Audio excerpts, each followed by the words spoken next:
जय श्री कृष्णा दोस्तों, बहुत बहुत स्वागत है आप लोगों का हमारे चैनल पर।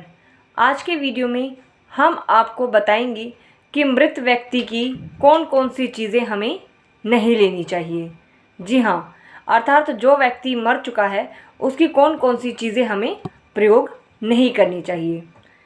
दोस्तों, जिसने इस धरती पर जन्म लिया है उसकी मृत्यु निश्चित होती है। ये एक कटु सत्य है जो कि अटल है। कहते हैं कि जिस दिन जीव का जन्म होता है यमराज उसी दिन से उसके पीछे लगे रहते हैं और जैसे ही मृत्यु का समय आता है उसे अपने साथ लेकर इस दुनिया से वो चले जाते हैं। इसलिए जिसका जन्म हुआ है उसकी मृत्यु निश्चित होती ही है। लेकिन मृत्यु के बाद का सफ़र कैसा होगा, इस बात को लेकर दुनिया भर में कई सारी मान्यताएं हैं। यही नहीं, मृत्यु के बाद पीछे जो रह गया है उसका क्या होगा, या फिर यूं कहें कि मरने वाले व्यक्ति का सामान का क्या होगा, इसके पीछे भी कई सारी अवधारणाएं लोगों ने बनाई हैं।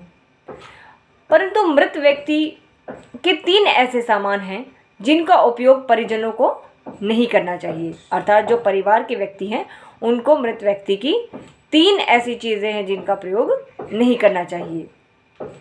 कौन सी है वो 3 चीज़ें जिनका प्रयोग नहीं करना चाहिए? कई बार लोग अपने मृत परिजनों की वस्तुओं का उपयोग करने लगते हैं, लेकिन ऐसा नहीं करना चाहिए। गरुड़ पुराण में बताया गया है कि मृत व्यक्ति की कुछ चीज़ें ऐसी होती हैं जिनको भूलकर भी मनुष्य को इस्तेमाल नहीं करना चाहिए।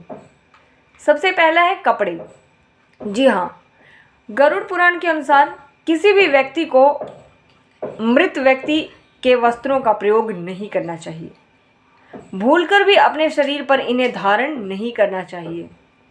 अगर आप मरे हुए व्यक्ति के कपड़े पहनते हैं तो उसकी आत्मा आपके शरीर के साथ जुड़ जाती है और मृत व्यक्ति की यादें आपको सताने लगती हैं। लेकिन आप मृत व्यक्ति के कपड़ों को याद के तौर पर अपने पास रख सकते हैं, या फिर आप अपने बच्चों को नदी से प्रवाहित करवा सकते हैं। अपने बच्चों को बोल के क्योंकि बच्चों को कहा जाता है कि बच्चे भगवान का स्वरूप होते हैं और बच्चे अगर उनको प्रवाहित करेंगे तो आत्मा कभी भी सताएगी नहीं।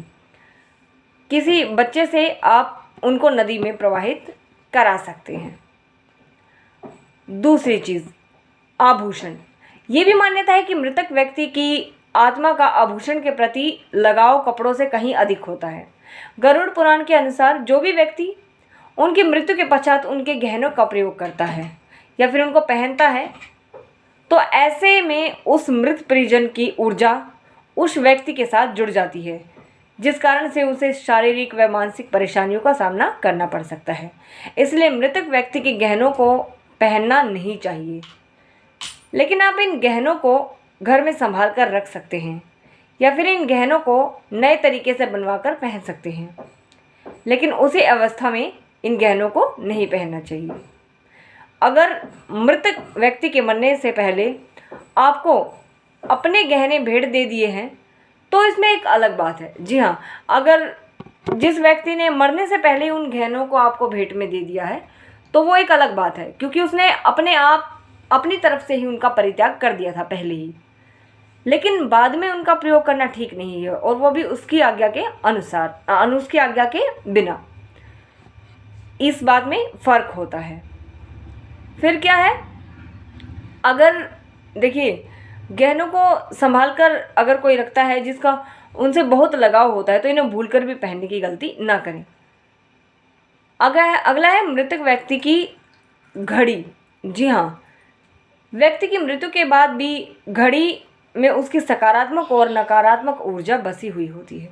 जो भी व्यक्ति मृत व्यक्ति की घड़ी को पहनता है उस पर इस ऊर्जा का नकारात्मक प्रभाव अवश्य पड़ता है और वो मृत परिजन व्यक्ति के सपनों में बार बार आकर उसे कष्ट देते रहते हैं। अतः आप भी मरे हुए व्यक्ति की घड़ी को भूलकर भी इस्तेमाल न करें। दोस्तों, बहुत सारी चीज़ें होती हैं जिनमें हमारा बहुत गहरा लगाव हो जाता है।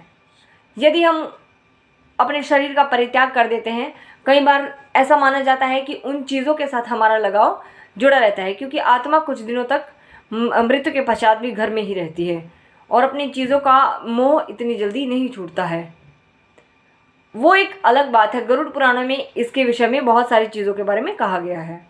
दोस्तों, ये 3 चीज़ें भूलकर भी मृतक की हमें प्रयोग नहीं करनी चाहिए।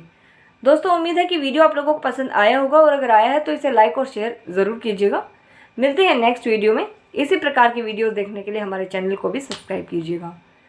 जय श्री कृष्ण।